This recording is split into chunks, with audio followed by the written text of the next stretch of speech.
She has tested the limits of this fixed line method of fly fishing. Please welcome Karen Miller.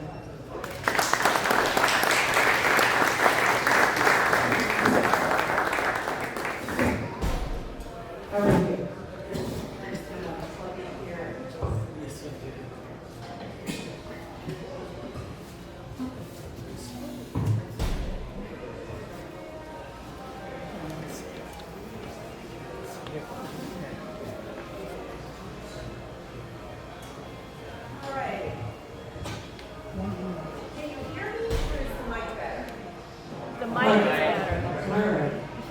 I'm used to talking with my hands, and so this really slows me down. It might impede my thought process. I don't have both hands to use, only have one. So just to show of hands, how many of you fish tenkara? Not own a tenkara rod, but actually fish it. How many of you own a tenkara rod, but don't fish it? Okay, yeah, there's always at least one. All right, well, I'm going to give you a crash course in tenkara, and we're going to move through it pretty on pace because there's actually lots of cover. And a lot of people will say, oh, tenkara is for people who don't have cast, and you don't need a cast for the tenkara rod. It's only for small fish and yada, yada, yada. I am here to tell you that is all a figment of your imagination, okay? When I use a rod and reel, and I do actually a tremendous amount of saltwater fly fishing, both with my rod and reel and a tenkara rod. So I have a perspective. I'm not just a tenkara angler. I'm a Winston girl, so I love my Air Max 2 Winstons for my saltwater. And to me, it's just a different tool. And it depends on the water that I'm going to be using, which I choose, or how I feel that day. So tenkara rods, at the very simplest form, are telescopic rods. Most of them are made from carbon fiber. Some are a combination of materials. They're hollow. They are different than a regular fly rod in that when the rod blank is rolled, it's rolled so that there is no spine or belly, unlike a regular fly rod. Okay? A regular fly rod is designed to cast along a singular plane, right? That way your line can go through those guides and you'll get your maximum flex and your maximum performance if those sections are lined up properly, right? So there's a spine and a belly. Tenkara rods are the Gumby rods of the world. They flex 360 degrees equally in all directions. On average, they weigh about 3 ounces, and because there is no reel, they're really light, okay? So, collapsible, very flexible, ultra light, faster setup.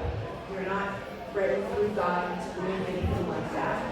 And they're less expensive than regular fly rods. Even the most expensive high-end tenkara rod is a fraction of the cost of a moderately priced regular fly rod. So that's kind of nice. All right. Tenkara rods, I have to put this down here for you. I was a teacher, so I can get to the people in the back. So this is a tenkara rod. In the tenkara world, rods can be one length. Okay, so if it's a 12-foot rod, when you open it up, it's always going to be 12 feet, and you always have to measure it 12. If it's a zoom rod allows you to fix the rod into more than one length. This is a tri-zoom rod. It means that I can fish this rod at 3 different lengths. A zoom rod 2 different lengths, and adjust it. Like regular car rod always has to be fully extended so it fishes at one length, whatever length that is. All rods, all Tenkara rods, have a butt cap that opens in the back, and all the little sections come out. It's like Russian nesting dolls. All the pieces come out of the back end. This is how you clean your rod. This is also how you replace a section if you happen to break it. You don't have to send the rod in. You go online, you say, oh, I have a Suzuki rod, I broke section 4, it costs you $18, and here sends that section, and you just thread it back in, okay? So very easy. It is important to keep those sections clean. If you take a tumble, or you sit down for lunch, and you put this in a bunch of sand, and then you go to open it or collapse it, and you've got a bunch of grit or dirt in there, and you don't address it, and you don't go home and take care of your toys, then after a while, you're going to get microfractures in your carbon fiber, and you'll be on a 3-inch fish where you'll be in the middle of a cast, and all of a sudden your rod will snap, and you'll be like, what just happened? And then you're going to send it in to me, and I'm going to open up the back end, and a bunch of sand and dirt falls out. And then I'm going to tell you exactly what happened, and I'm going to reprimand you for not taking care of your toys. Okay? So you do want to make sure that if you take a tumble or something along that line, you set it down on a sandy bank, that you don't get a bunch of dirt in it, okay? And if you do, you just take those sections out. When you get home, you rinse, you flush them with water in your kitchen sink, and stick them in a glass on the counter, and you let them dry overnight, and then you reassemble the rod in the morning. It takes about 2 minutes. When you open a Tenkara rod, you remove the cap. You don't ever want to dump the rod out, okay? Those pieces, because they nest inside one another, right? You've got a big one with a smaller one inside of that, a smaller one inside of that, a smaller one inside of that, and going all the way up to the tip. You need to open the rod and close it in sequence. But when you open it and close it, you're going to reverse sequence. When I open the rod, I do a little football tuck. I put my index finger and my thumb over the tip, over the opening, and I just give a little shake. Just a little shake, and lo and behold, this red cord pops out. That's my first section. I take my index finger and my thumb, and I drag it along until I feel the first joint. Okay? And I can keep going. I'm not yanking on it. I'm just snugging those sections up. So there's the first section at 7 feet 7 inches. I open up another zoom. Now I'm at 9.3. And I've got one more zoom. Now I've got a beaver's pond, or I'm on a lake and I want to get to the other side. Now I'm at 10 feet 8 inches. So from smallest to largest. When I collapse the rod, I do just the opposite. I work from the bottom, the biggest section, to the next smallest, to the next smallest, the next smallest, the next smallest. And then I'm careful when I get to this very soft tip section. Okay? I don't want to hold it up here and smash it in. I want to use my fingers to feel that final joint and put my thumb below it and then above it and push that joint in. Ta-da! My rod is put away. It's like magic. Okay? When I'm going to attach my line to this rod, I'm not going to fully open it, right? Why work with an 11-foot rod that I can break? All I need to do is pull out this first section. I just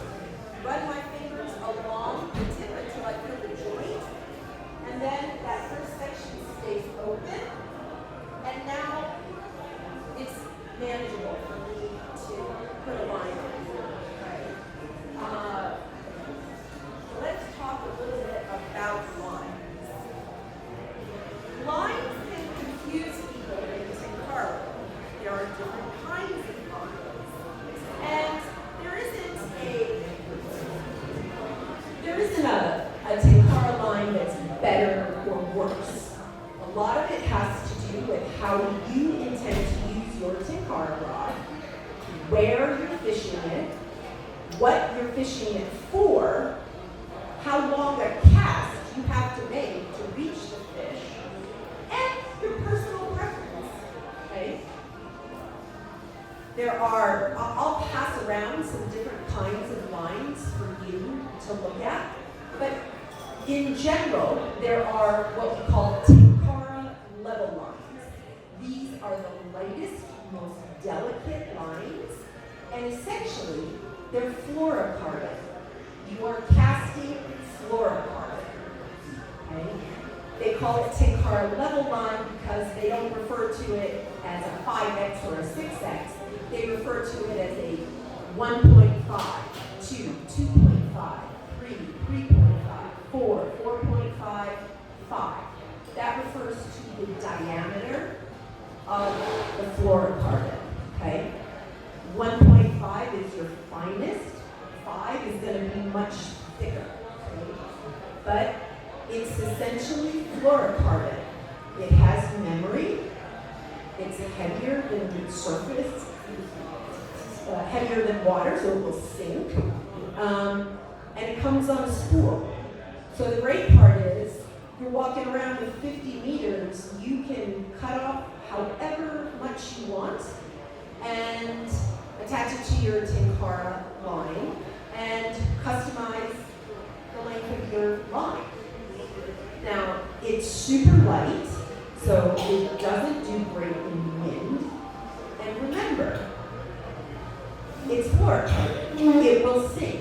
So if you tie a dry fly on it, you have to fish that very short and tight, because if you lay any of that fluorocarbon on the surface of the water, it's going to sink and eventually pull the dry fly down. Okay? There are furled or braided tenkara lines. These are much heavier lines. They're great for beginners or somebody who has zero fishing experience. They're made out of generally uni thread, or sometimes come in Kevlar. These are heavy lines that will absorb water. So again, they're meant to be fished short and tight off the surface of the water, because again, if they get wet, they're dragging your fly down. If they get wet, they also absorb water and then can splash and create a disturbance on the surface of the water. So again, the tenkara level line and the furled or braided lines are fished what we call traditional tenkara style. Okay? Then there are a mix of hybrid lines. They're white lines. They come in a variety of lengths, from 7 feet up to 28 feet long. And they are generally level lines that float. But they come in different thicknesses, so they can still be very light and delicate and fished traditionally, but also you have the option of laying them on the surface if you need to get out of the wind, or you want them to float. And I'll pass some of those around now. All right. So how do we attach a tenkara line? The tenkara level line is just a spool. So you've got to tie on a bunch of attaching knots, right? You've got to tie this to that red cord on the tip of the tenkara rod, and then you have to attach your tippet to this.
that is fishing tenkara traditionally. And the reason for that is you don't have a reel, right? So if I have a 12-foot rod and a 12-foot line, and I pull my arm back like that, guess where the fish is? Right in front of them, right? And so I can net the fish, or I can wiggle it off if I don't use any bars, and the fish is gone. Right? So that is the easiest way to learn if you were going to start tenkara fishing. You would want to start with a short line. Can I cast a 40-foot line on my tenkara, on my 10 or 12-foot tenkara? I absolutely can. The difference is, one, my casting is going to change, and two, when I do this, my fish is no longer going to be in front of me, right? My fish is still going to be out here. And so I have to hand line and bring that fish in. We will see a video of it. It sounds very complicated. It's easy. And if I'm reaching down and grabbing a line, I'm pulling in about 6 feet at a time. So it usually takes me 2, maybe 3 times of doing that, and my fish is in front of me. Okay? So that is called American style, when you're pulling long lines and doing other things. Let's talk about the grip. On a fly rod, a lot of people do this, or actually like a 3-point grasp, right? But they're holding the rod with their entire hand, and generally speaking, their thumb, or that V between your index finger and your thumb, is pointing up, okay? That's called a power grip. A precision grip is when I have my finger on top of the rod, okay? And I use my wrist. Now when I'm casting a 12-foot line on a 3-ounce tenkara rod with tenkara level line, right, 12 feet of fluorocarbon, there is absolutely no weight in that line to cast it. So the weight of the line, which typically is what helps load a fly rod, right, is not there. So I have to adjust the stroke, all right? I'm going to take you back to high school for a minute. Your rod is a tool. Tools store and utilize energy. Does this sound familiar from high school somewhere? Okay. In order to get energy out of a tool, I need to apply a force. Okay, it's going to hurt your brain, I can tell. Force equals mass times acceleration. Your acceleration is your stroke, your mass is your fly line, which is why manufacturers say this is a 5-weight or this is a 6-weight. They're telling you how much mass is needed to load the rod. Most tenkara lines have no mass. So you have to adjust the equation by upping your acceleration. Okay? More mass, you drop the acceleration. Less mass, you up the acceleration in order to get enough force to flex and load your rod. Right? So it's the same equation as a regular fly rod to cast a tenkara rod. You're just tweaking the numbers, okay? Because the lines, as you'll see when they come around, are so light, okay? I don't need my shoulder, and I don't need my elbow or my forearm to cast this. It would just be way too much power, okay? I need a little flick, a fast stroke. I can do that better with my wrist than I can with my arm, right? I can't do that. That's more exhausting and this. So a small stroke with a solid stop, a slight pause, and then you come back down.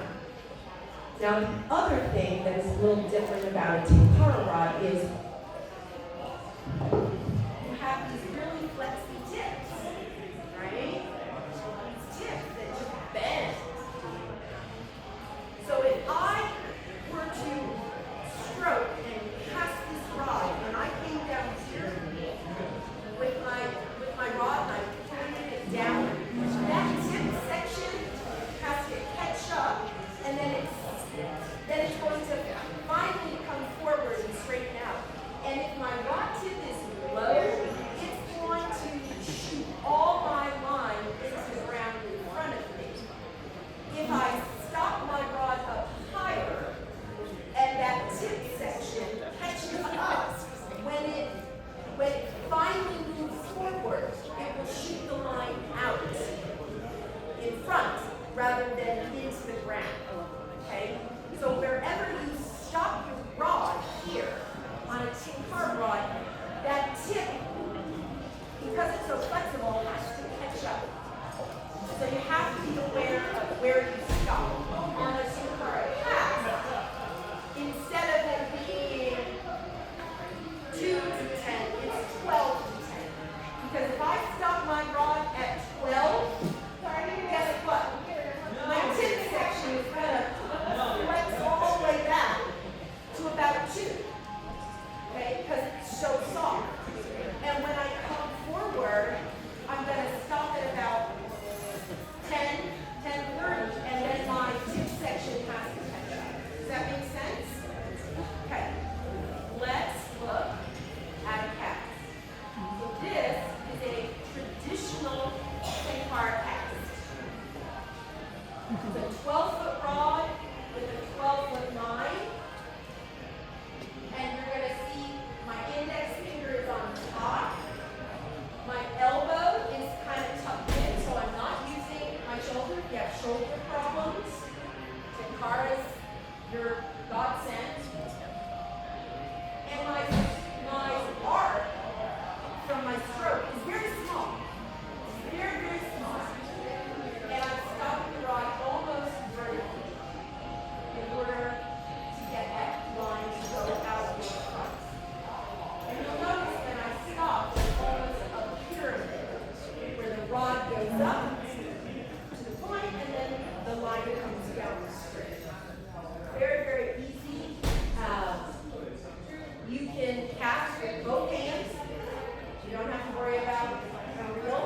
You can get it, you can do nice bow and arrows and pockets. And if you get proficient with casting with bow and arrows, you can really slide into some great little spots and under branches and stuff that you may not be able to do. But you can cast backhand, forward, over the shoulder, anyway. Now, if we lengthen the line, so that's what that traditional tenkara pyramid looks like. Long rod, short line, slide only presentation. Everything else is opposites. You can see how that can be really deadly with a trout versus a dry fly. Right?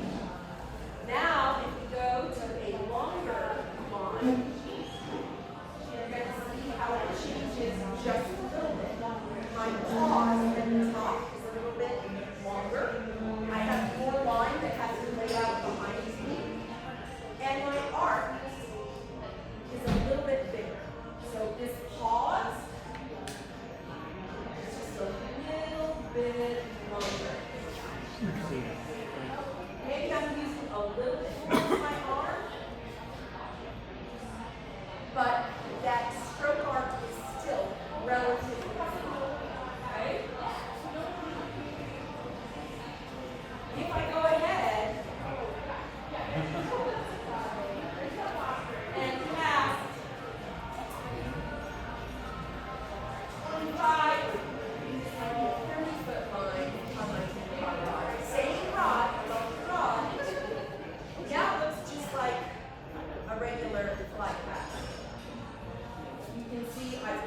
my grip.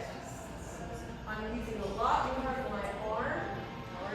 I'm going a little bit further back. Oh no, I'm so sorry. I still have to stop that tip up a little higher because that tip is still gonna need the ability to move forward. But you're using a lot more of your arm. Instead of casting what I call kind of diagonally, where on the small lines, short lines you do, because I have more lines to lay out, I'm casting more along horizontally. Any questions about that? Have you ever used an aerial rod to pass the bottom? And if so, how does that? It seems very dangerous. Yes. Yes. Yeah. I mean, it is very, very expensive. And, you know, I love using my card rod. I won't use an indicator. And I'll go deep and, you know, essentially use your thing. And it's incredibly easy. I mean, once you get that depth in, you know where you are, the smallest tap. You don't have a needle. Your line is directly, you know, attached to the rod. You've got a hollow 2 or 3 ounce card rod. It's incredible. You know, like you feel everything. And your hook step becomes really, you know, fast. So just get it to the tactile. So it is very, very simple. So they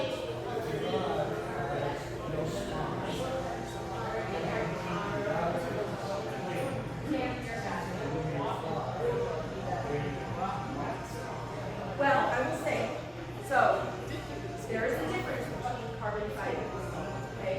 And a high quality rod is going to give you extreme accuracy. And you're not going to get this wobble. So on, you know, a lot of people will say, well, why should I spend, you know, $280 on your rod when I can buy one on Amazon for $40, $50? And I'm going to say the difference between the materials. So, not well. So, 2 things. All right, because a high quality or a high IM 12 carbon fiber. Most sporting equipment, golf clubs, fishing rods, fly rods are in an intermediate modulus carbon fiber, and they have a lot of really cheap rods that are like IM 5. And a while back it was like, oh, you know, it's an 8 IM, it's good. Well, you know, we use 12 IM, it's the highest intermediate modulus carbon fiber. So what you do is you get denser tones, the lead is denser in that carbon fiber material, and it's lighter, they're smaller but denser. And so you get flexibility, but your cover time is faster, so you have strength modulus strength and tensile strength. And so you want a material that can bend, right, and flex, and is strong, but it's when it's elongated that doesn't break, like many type cars on pressure and cheaper will break under that pressure. But they can't be a noodle either. They need to be able to recover and go back to their position. So it's all in the material that's used and then the way the rod length is used in order to have that strain and that recovery, you know, without sacrificing accuracy. And it's not easy. And I will say, I manufacture overseas. I try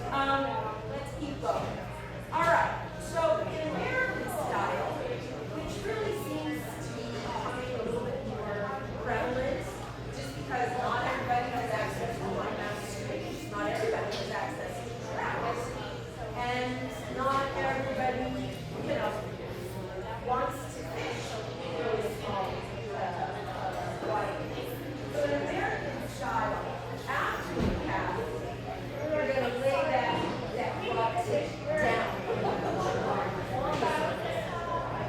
Your goal is still to put that fly in it first, just like it is on a regular fly rod, but using more line, right? And if I have a 25-foot line and a 12-foot rod, I can't hold 25 feet off the surface of the water. So then I need a floating line to be able to lay it on the surface. Here's a quick little video that just shows a little bit of what that looks like, casting along the line.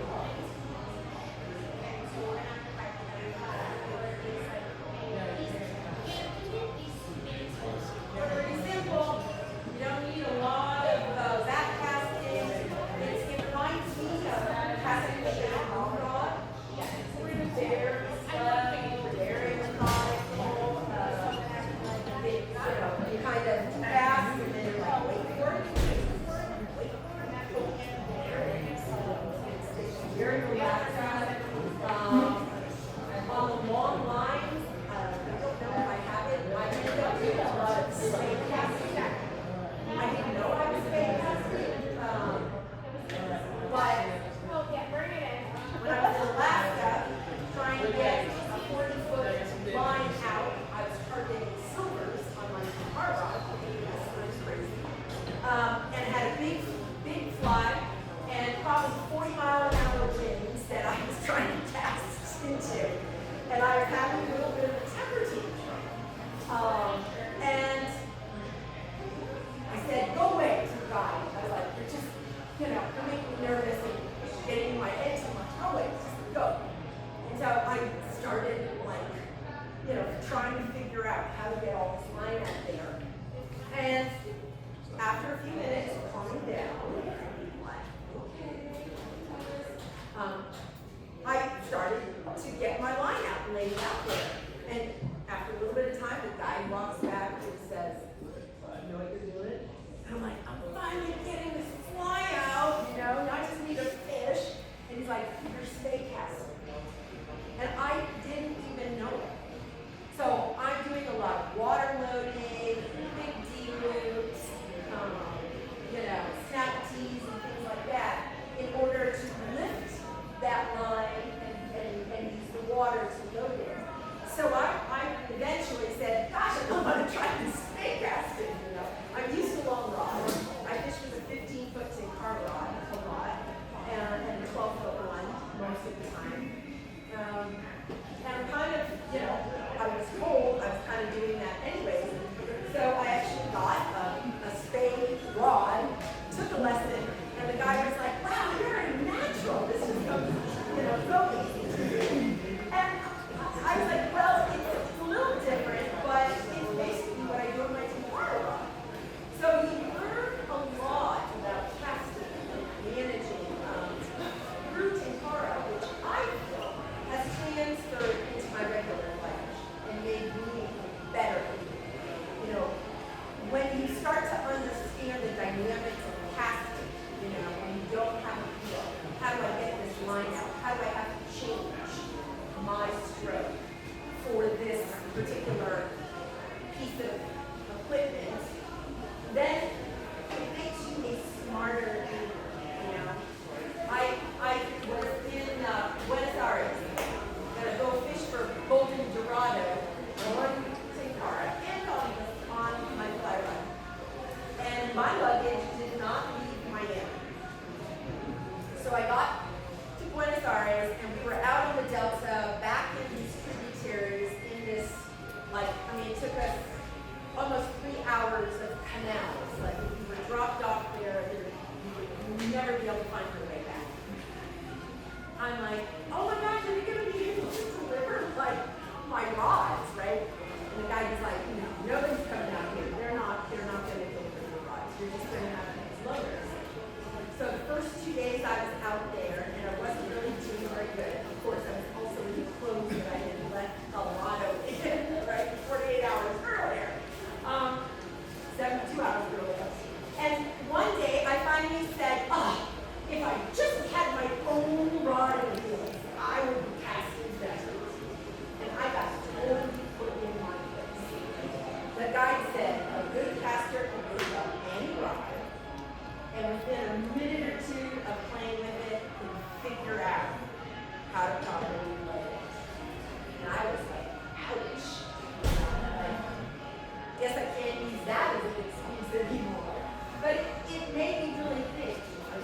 it shouldn't matter what rod I'm using.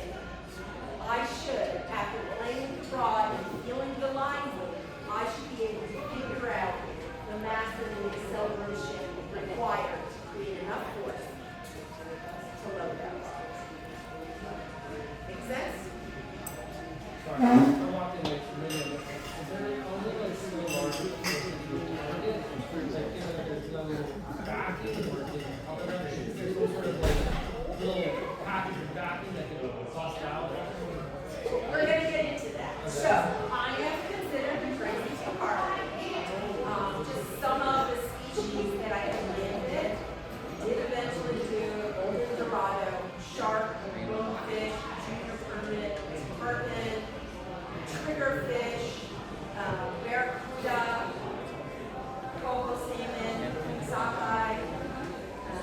So you can catch big fish. Esters, just like any rod. Like my biggest car rod is like an 8 So there's a limit, right? You're not going to go take a freeway and go and do a permit. I guess I was thinking more so for the amount of one. About 40 to 50 feet is about the longest setup I can get out here. But that's on a 15-foot rock. So I'm at 60 feet. 65 feet, you know. So that's a pretty sufficient space to be able to target most species. What you do with it when you get to it, that's what we're going to do. We're going to talk about that, okay? So, I've landed bonefish on a tin carp. And people said, no way. They take it into your back. There's no way you're going to be able to do this. And I did it, and I was successful not just once, not just twice, not just 3 times, but multiple times. This isn't an accident. Something has happened. Like, there's a reason why I'm successful, and I can't really explain it. So I struggle with that during presentations. People were like, well, what do you do with the punch? And I'm like, you don't let me. And that just didn't seem like a sufficient response to people, and they weren't really very satisfied. And it was like, you're going to end up in Cuba. You know, that's what I was told. Wear gloves, you know, kind of rip your hands apart. You're going to be shredded. And I was terrified the first time I did it. But it was so much easier than I ever anticipated. So I started looking at videos. And I looked at videos slide by slide that showed me successes and failures, right? Every time I landed a fish, every time I lost a fish. And I had this epiphany in my office and was like, oh my gosh, I understand why it works. There's a science behind it.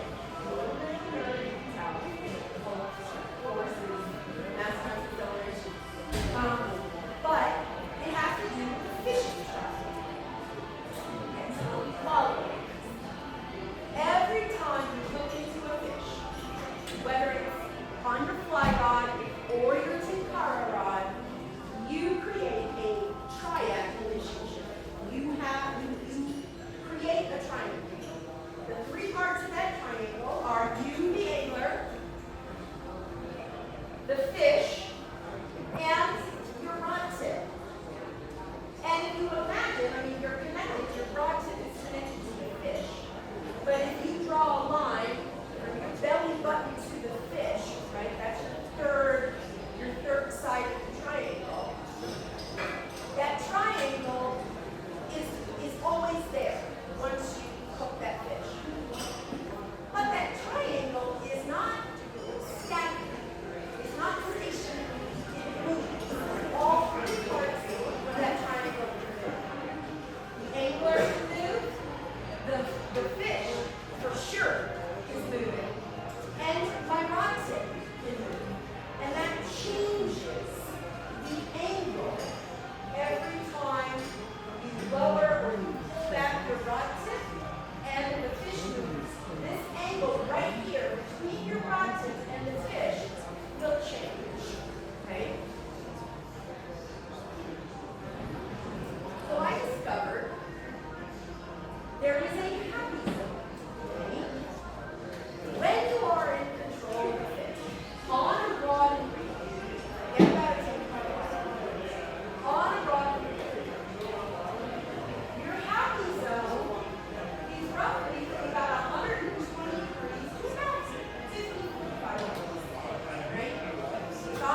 here, and he's doing the back bend, and he's got his net out here, right? So even up to the landing, he's trying to keep that angle between his rod tip and the fish open. Okay, so right up to the end. When the fish runs and I drop my rod and I have a reel, it's not a big deal. If my drag is set appropriately to create tension, right, there's no slack anymore, that fish runs, and even though I'm in these warning or danger zones where I'm not in control of the fish, it's okay because I'm holding on. The fish is creating enough tension that I stay connected to the fish. Make sense? Right? You're not really in control of the situation. You're just holding on until the fish gets tired. And then bringing your rod tip back up. And you do that over and over again until you hold the fish. And that is, until you land the fish and your rod is back here, and then the fish is up here and you're ready. Well, in Takara, that doesn't work very well because I have this super flexy tip. So if I'm up here trying to play this fish, that tip section is bending way over. And this is my softest, flexiest section of the rod. And now, I'm going to try to control the fish, manage it, with this soft little flexy tip. It's not going to work, right? One, there's bounce in this every time that fish moves. And every time the fish bounces and this moves, there's slack in the line. When there's slack in the line, then there's a greater chance that the fish is going to throw the hook. Right? Also, because there's slack and uneven pressure with that bouncing top section, if I'm on like tippet, chances are I'm going to pop that tippet, right, with that bouncing action. Or worst case scenario, I'm going to break my rod. This section 2 or 3 is going to snap. We call that candy cane. Because you're turning your rod into the shape of a candy cane, right? Long and then just the top section. But if I have a 12-foot rod, why am I only trying to manage that fish at the top 3 feet of it, right? I need to get down deeper into the rod, into the stronger section, all right? I need to spread the load and distribute it along the entire length of the rod so that here, my tip isn't even bent. My tip is completely straight. All the bend is down lower in the lower section of the rod. That's where I get my power, not trying to manage a fish with that top section. So, if you candy cane your rod, you're overloading this top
I'm not in a tree, then I have to look up here, and I'm no longer looking at the fish.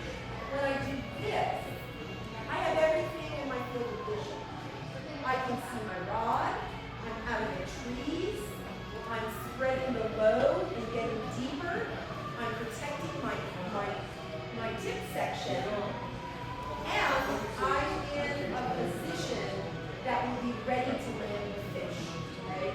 So here's my 90 degrees, but instead of 90 degree happy zone right there, it's 90 degrees happy zone.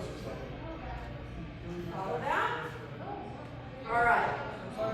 So, where I am.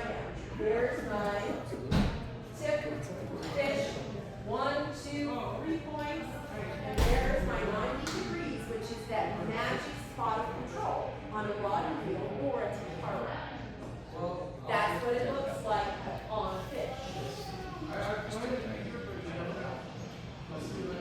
If that fish starts to run, I don't have any line. Once I hook into that fish, if I'm on a 15 or 20-foot setup or 12-foot setup, that's it. I don't have 20 plus 2 inches. I've got 20 feet. So they can't go 22 feet. Okay? So what that fish is going to do, right? I'm in a curve. If I'm in a curve in the Cutthroat world, we call that a power curve. We call that the power curve. Okay? Your Cutthroat rod, if it is straight, is completely useless. You might as well be trying to catch a fish with a toothpick. It doesn't work. Okay? A straight Cutthroat rod is a useless, powerless tool. Only when it is curved does it have any strength. Okay? So when that fish starts to run,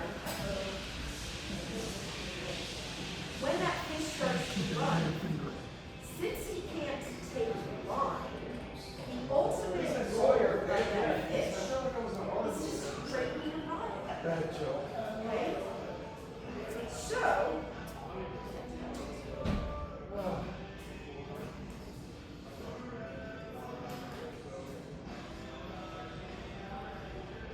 putting my little safety bumper knot.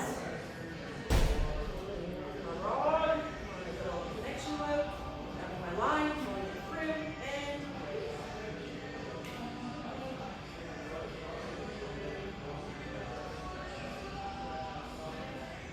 my line is attached. Super.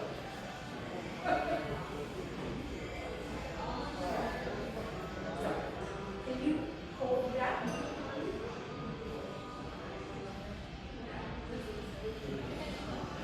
Why did you just stand right over there? So, one side, right, I cast the line, I might be following it, I'm going to set the hook, and it's literally just a boop, like that, right? Then I immediately go to the side, okay? And this is where I'm going to be playing the fish, right here, okay? If the fish starts to, say, run out this way, what the fish wants to do, right, is just pull my rod this way. That's what happens if you let a fish run on a big rod. And then, boop, he pops off, right, and breaks off. So what my goal is to do is to steer him, okay? Most fish aren't 140 to 58 pounds. So you're here. If the fish starts to run, I am keeping, my number one goal is to keep 90 degrees between my rod tip and the fish. This angle right in here, my belly button will go. If the fish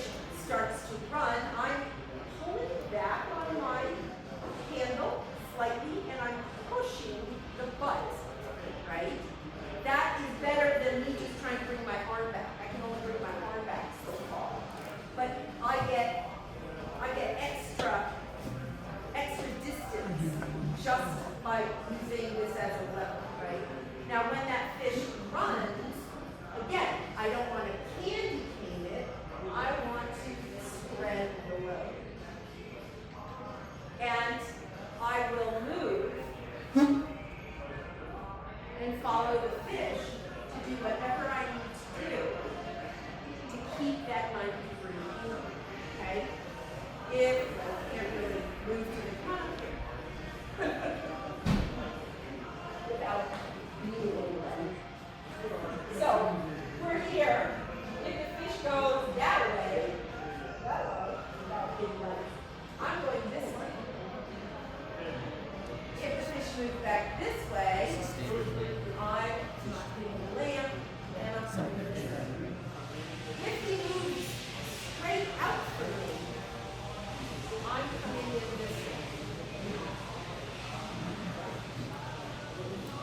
And so it's very much working what I call is like a judo approach. You're using the fish's momentum to steer him and control his head, right? So perfect example, on your rod and reel,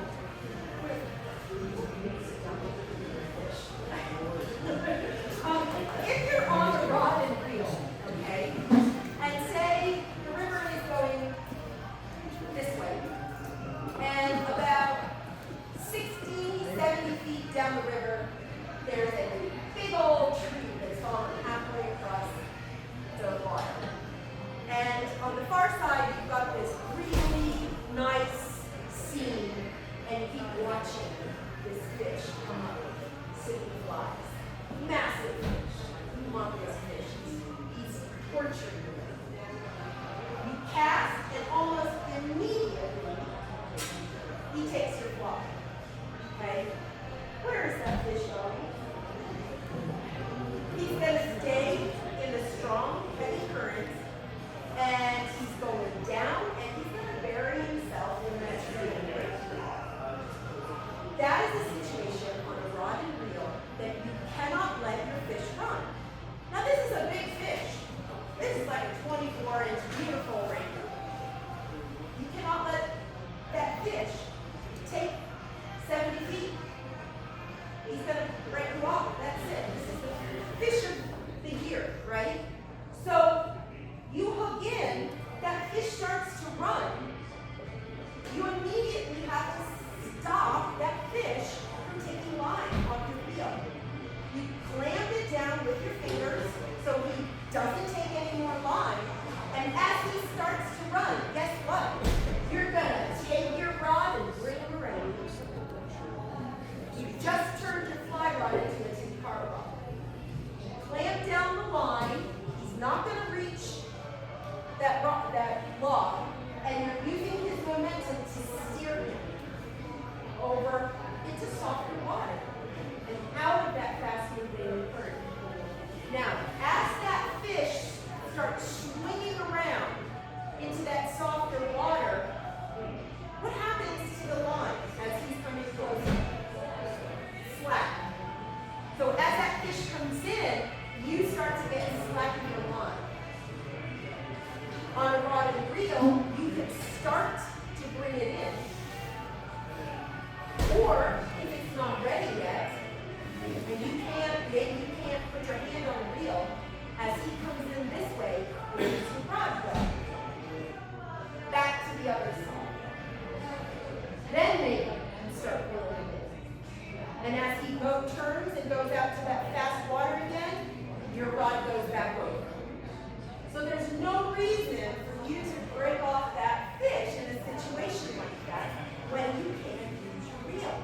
You just turn your rod into his rod. It's the same fish management principles as a regular rod and reel.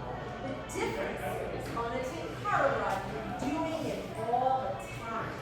It makes you better at managing the fish. You will lose less fish on your rod and reel. And you'll release in better condition because you don't have to run them so much. You can manage them and bring them in faster.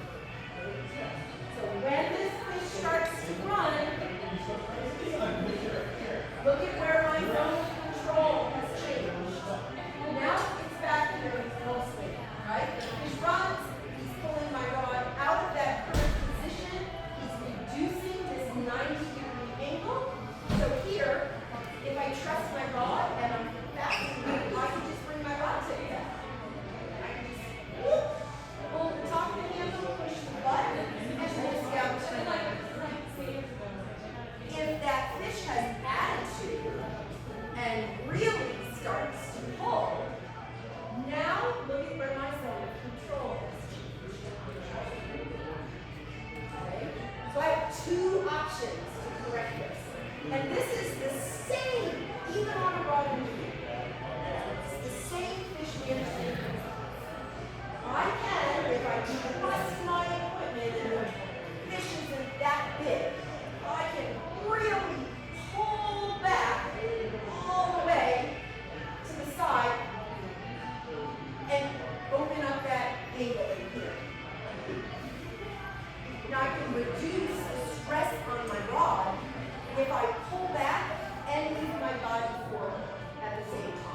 run.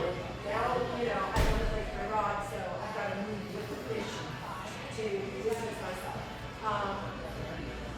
A net buddy can be helpful, right? You don't have to bring the fish in as much, and you don't, you can just get them into generally softer water, even net. So that can help if you're in an area where you really don't have a lot of room to maneuver. And you have to pick and choose. Like I said, whenever I take carp fishing, I always take a moment to look around just to see, all right, if I hook into this big fish, where am I trying to get it? Where's my landing point? What's my goal? Is there a big drop off somewhere? Is there a big rock that I have to be aware of? So, knowing what your environment is and having a little bit of an idea of your surrounding helps.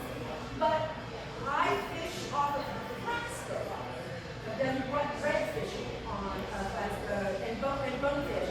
And there are times that I'm running up and down the side of the skiff just for a few minutes, just to get a little bit, to pick up a little slack. Though, there are times when it may not be ideal.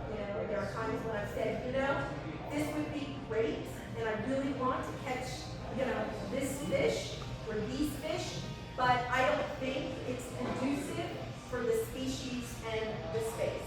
I don't think I can do it safely. And so that's when, you just say, right? Like, I don't think I'm going to do it. But most of us are not chasing triggers or bonefish that are too hard. But I am here to say that it can be done. And there are a lot of people who are doing, big carp and redfish and stripers in New Jersey, surf casting at the beach, and doing a lot of things. Tenkara excels for trout, but it isn't just for trout. So here is what I call the helicopter view. This is landing. I've got about a 15-foot line on this rod, which is a 13-foot. And I just want to show you. Now, I did not have to net. Somebody netted it for me. He didn't do a great job. I could have netted him, but you'll see a little hand line. But I want to show you that right at the end, you see this big curve, right? And then here's the line.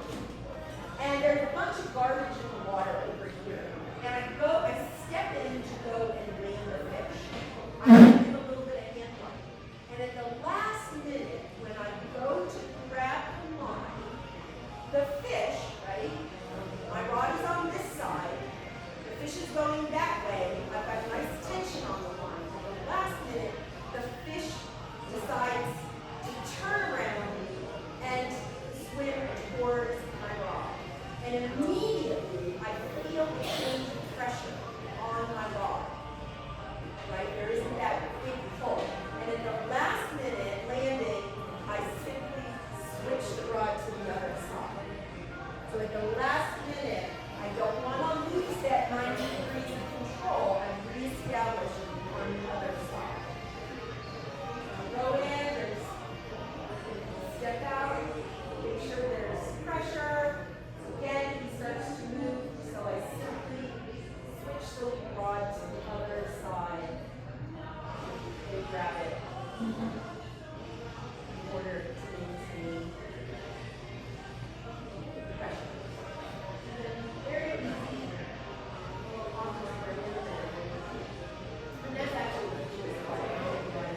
work? The minute that fish takes that fly, he's under pressure, right? He's never getting any timeouts. And you can see how it's a big open curve. My tip is straight. I'm down here to the belly as I get letter C. And he keeps pulling and pulling, and I'm like, you can sit here all day, you know? I can just sit here until you get tired. We're not going anywhere. Going a little thick, but that's okay. That's like the bottom line. Because I can scream. And you'll see here, just gonna come around and see the rod. I also, on big fish, I use my forearm. So the rod handle, you'll see, is up against my forearm. That gives me a little bit more leverage, right?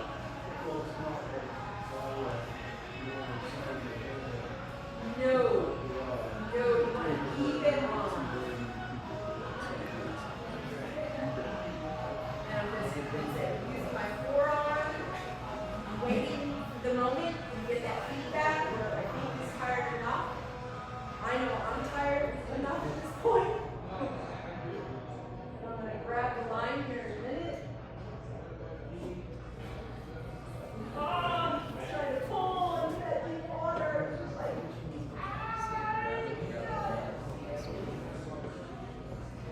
I'm not a necessary job. I mean, the leaders,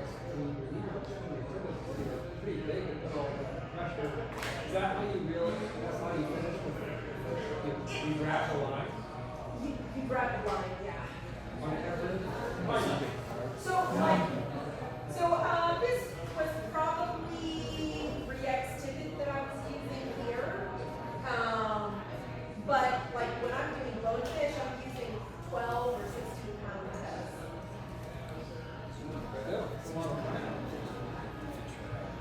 On the line, or you're saying?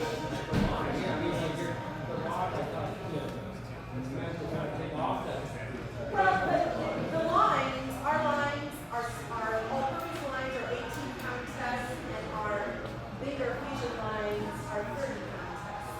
I'm not going to catch anything more than 18 pounds is the biggest fish to date. That was the fish was almost pulling into the river. So it was kind of intense. But it's not, it's very intrinsic. But like I said, not everybody is going to go out and chase, sockeyes on their team carp. I do it mostly just to see if I can do it, but also to show that it can be done.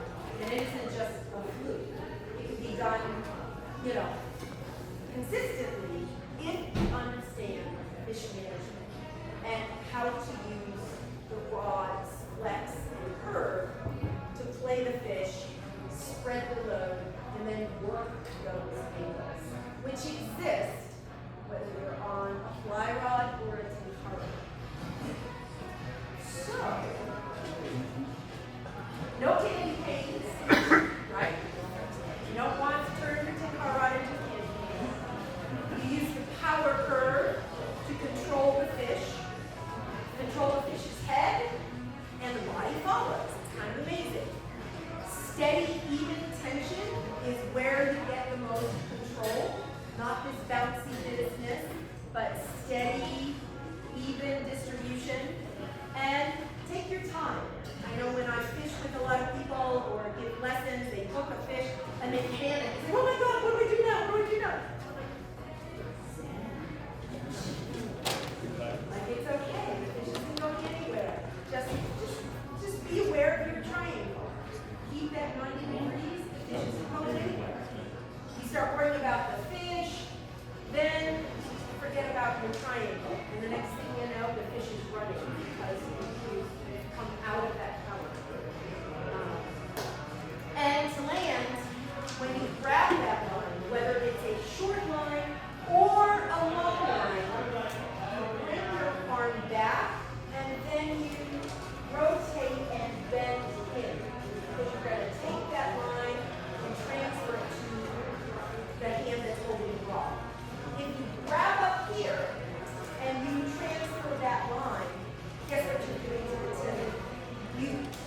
that tip down, and I have so many people that snap their tip right when they're landing the fish. Grab the line up here, and then you put it into this hand, and you play the right tip. So you grab low, and you draw the line up. And that brings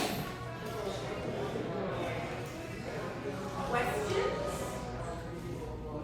Yeah, changing that little red tippet off the top. Do you change that one, or is that part of it built in? It's built in. Some rods, our rods have what's called a swivel tip, so that tip rotates and then reduces tension on the rod with that swivel tip. If that were to come off, it's epoxy. You could just epoxy it down. It's pretty easy. Which doesn't happen very often, even on big powerful fish. I've never had it happen, but I've had it happen with a couple of customers. Questions? How are you getting down a little deeper among these people? Well,